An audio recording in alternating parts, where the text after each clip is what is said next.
반갑습니다. 성경훈 목사입니다. 저는 오늘 여러분들과 함께 사무엘상 19장 말씀으로 다윗이 사울의 집에서 보낸 마지막 시간들에 대해 묵상해 보고자 합니다. 지난 18장 30절 말씀에서 보았듯이 다윗은 블레셋과의 전투에서 매번 승승장구했습니다. 그렇게 다윗이 사람들로부터 사랑을 받으면 받을수록 29절의 사울은 더욱 두려워했죠. 그리고 오늘 본문 19장 1절에 마침내 사울은 공식적으로 그의 아들 요나단과 그의 모든 신하에게 다윗을 죽이라고 명령했습니다. 하지만 이것은 전혀 납득하기 어려운 명령이었습니다. 왜냐하면 다윗을 죽일 마땅한 이유가 없었기 때문이죠. 그래서 요나단은 2절에서 다윗에게 이 사실을 알리고 숨어 있으라고 합니다. 그리고 4절에 다윗을 칭찬하고 변호하면서 5절에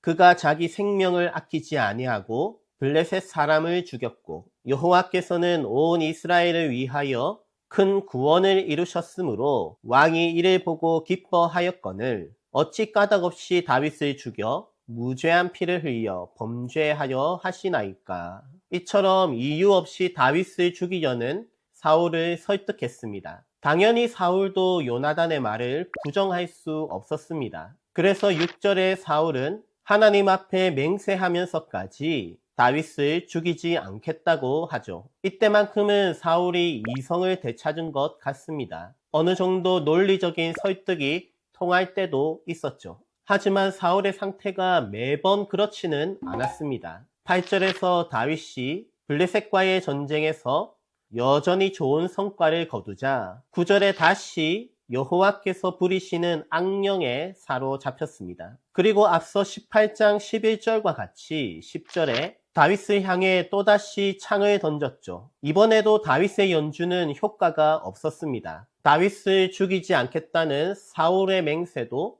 너무나 쉽게 무너졌습니다. 마치 바울이 로마서 7장 19절에서 내가 원하는 바 선은 행하지 아니하고 도리어 원하지 아니하는 바 악을 행하는 도다 라고 했듯이 말입니다.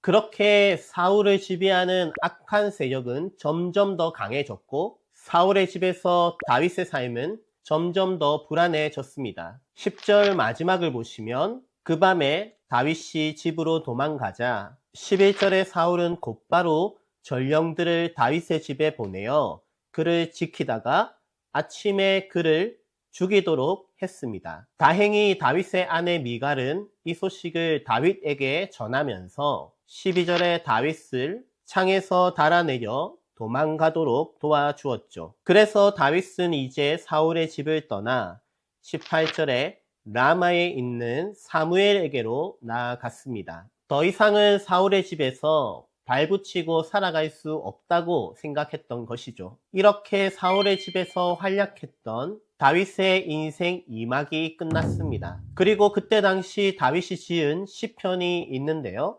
바로 시편 59편입니다. 제목을 보시면 사울이 사람을 보내어 다윗을 죽이려고 그 집을 지킨 때에 라고 되어 있습니다. 그러니 다윗이 미갈의 집 안에서 마지막으로 기도하는 것입니다. 1절에 나의 하나님이여 나의 원수에게서 나를 건지시고 일어나 치려는 자에게서 나를 높이 드소서.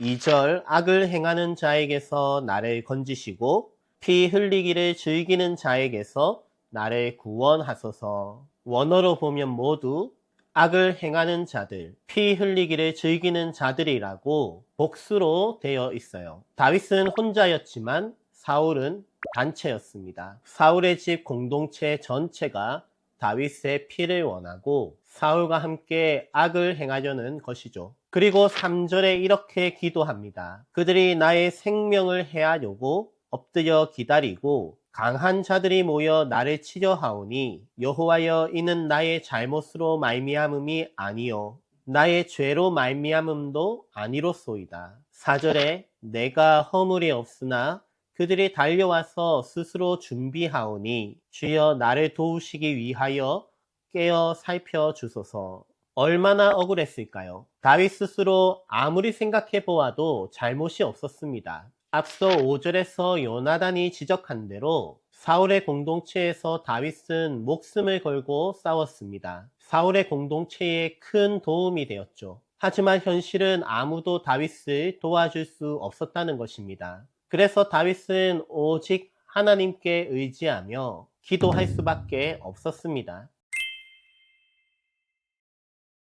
이처럼 악한 세력이 너무 강할 때는 세상의 법이라는 것이 통하지 않습니다. 정해진 절차나 법과 정당성 모두 소용이 없는 것이죠. 그래서 시편 59편 6절에서 다윗은 그들을 두고 그들이 점으로 돌아와서 개처럼 울며 성으로 두루 다니고, 7절에 그들의 입으로는 악을 토하며 그들의 입술에는 칼이 있어 이르기를 누가 들으리요 하나이다. 이처럼 말이 통하지 않습니다. 계속해서 입에서 악을 토해내며 누가 들으리요, 사람들이 어떻게 듣든지 상관없이 입술에 칼을 붙이고 날카로운 말들을 쏟아내는 것입니다. 마치 성을 두루 다니면서 사람들에게 짖어내는 강아지와 같이 말입니다. 너무 거칠고 강한 표현이라 조금 부담스러운데요.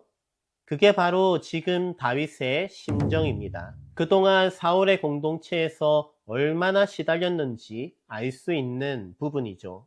다윗도 얼마나 화가 나고 답답했겠어요. 앞서 블레셋 사람 200명의 포피를 베어내었듯이 당장 집 밖으로 나가서 자신을 죽이려는 사람들과 싸우고 싶지 않았을까요? 다윗은 충분히 그만한 힘과 능력을 가진 사람이었습니다. 하지만 다윗은 싸우지 않았죠. 대신 시편 59편 5절에 주님은 만군의 하나님 여호와 이스라엘의 하나님이시오니 일어나 모든 나라들을 벌하소서, 악을 행하는 모든 자들에게 은혜를 베풀지 마소서.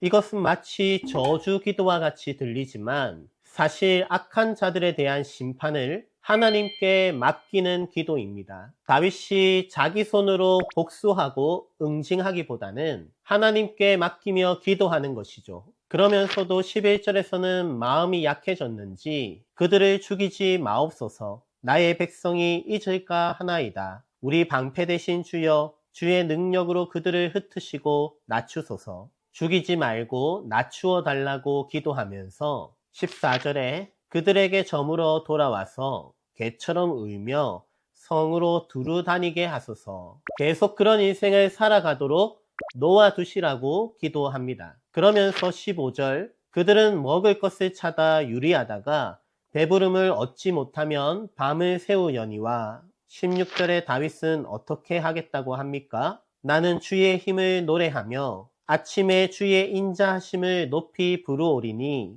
주는 나의 요새이시며 나의 환난 날의 피난처 시민이이다.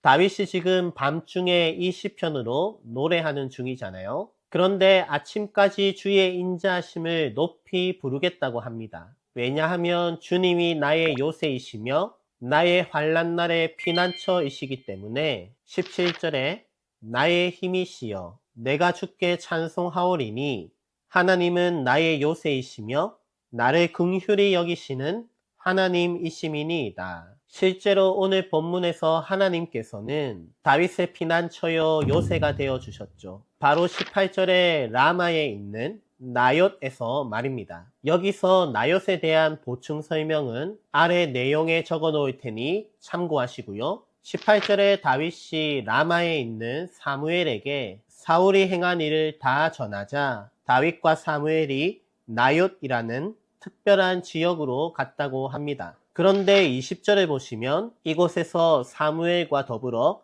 선지자 무리가 예언을 하고 있었다고 해요. 따라서 라마에 있는 나옅은 아마도 사무엘이 이끄는 선지자 공동체를 의미하는 듯 합니다. 왜냐하면 성경 전체에서도 히브리어 나비야트라는 단어가 여기에서만 나오기 때문입니다. 그리고 핵심은 하나님께서 이 특별한 장소에서 다윗의 요새가 되어 주셨다는 점입니다. 20절과 21절의 사울이 3번씩이나 다윗을 잡으러 전령들을 보냈지만 하나님의 영이 임하자 아무런 소용이 없었습니다. 심지어 23절에서는 사울이 직접 찾아갔지만 역시 하나님의 영에게 압도되어 마치 그곳의 선지자들처럼 예언하기 시작하죠. 그리고 24절에 사무엘 앞에서 예언을 하며 하루 밤낮을 벗은 몸으로 누워 있었습니다. 결국 하나님의 강력한 임재 앞에서는 사울도 더 이상 버틸 수 없었죠. 그는 자신의 부끄러움까지 모두 벗어 던지며 밤낮을 누워 있었습니다. 그가 이렇게 평안한 시간을 보낸 지가 얼마나 되었을까요? 늘 긴장감 속에서 다윗을 두려워하며 지내던 사울이 이 순간만큼은 모든 긴장감을 내려놓았습니다. 이처럼 하나님의 강력한 임재는 우리에게 커다란 평안을 가져다 주죠. 잔뜩 힘이 들어간 어깨에 힘을 빼도록 만듭니다. 그렇게 우리 인생의 어느 순간은 힘을 빼야 살아날 때가 있죠. 이와 같이 오늘 본문은 참된 피난처시요 요새이신 하나님을 보여줍니다. 사울이 사람을 보내어 자신을 죽이려고 그 집을 지키던 순간 시편 59편에서 다윗이 기도하며 찬양했던 하나님, 나의 피난처시요 요새이신 하나님, 나를 긍휼히 여기시는 하나님 말입니다. 앞서 요나단과 미갈 역시 다윗을 사랑한다고 했지만 한계가 있었습니다. 요나단의 설득은 잠시 효과를 거두는 듯 했지만 오래가지 못했습니다. 다윗이 도망갈 수 있도록 도와준 미갈도 그 이상은 할 수 없었습니다. 아내라면 마땅히 다윗을 따라 함께 도망가야 하죠. 하지만 미갈에게 그 정도의 용기는 없었습니다. 오히려 그녀는 13절에 다윗 대신 우상을 침상에 누이며 사람들을 속이는 정도로 위기를 넘어가려고 했죠. 17절에 사울이 미갈을 추궁하자 다윗이 자신을 위협했다고 둘러대기 바빴습니다. 미갈의 사랑은 딱 그 정도였죠. 공주라는 자신의 지위와 사울의 집이라는 울타리를 벗어나 다윗과 함께 하나님을 피난처요 요새로 삼고 살아가기에는 용기가 부족했습니다. 그래서 성경은 다윗이 미갈을 떠난 후 미갈의 말과 행동을 여과 없이 보여줍니다. 사람을 의지하기보다는 하나님을 더욱 의지하라고 말입니다. 물론 요나단과 미갈 모두 고마운 사람들이죠. 이런 난리통에 도와주려는 마음을 가진 두 사람만 있어도 감사한 일입니다. 하지만 그 이상을 바라서는 안 되죠. 오늘 본문은 오직 하나님만이 요새이시며 피난처이심을 알려줍니다. 물론 이후의 스토리를 보시면 다윗의 신앙도 완벽하지는 않습니다. 서서히 다윗의 밑바닥도 드러날 때가 되었죠. 그러므로 우리 모두 자신의 부족함을 바라보며 더욱 하나님을 의지하고 기도하면 좋겠습니다. 그렇게 참된 피난처시요 요새이신 하나님께 나아가며 하나님의 긍휼하심을 경험하는 여러분들과 저의 인생이 되기를 바라고요. 저는 이만 다음 영상에서 찾아뵙겠습니다. 늘 하나님의 임재 가운데 평안하시길 기도합니다. 샬롬.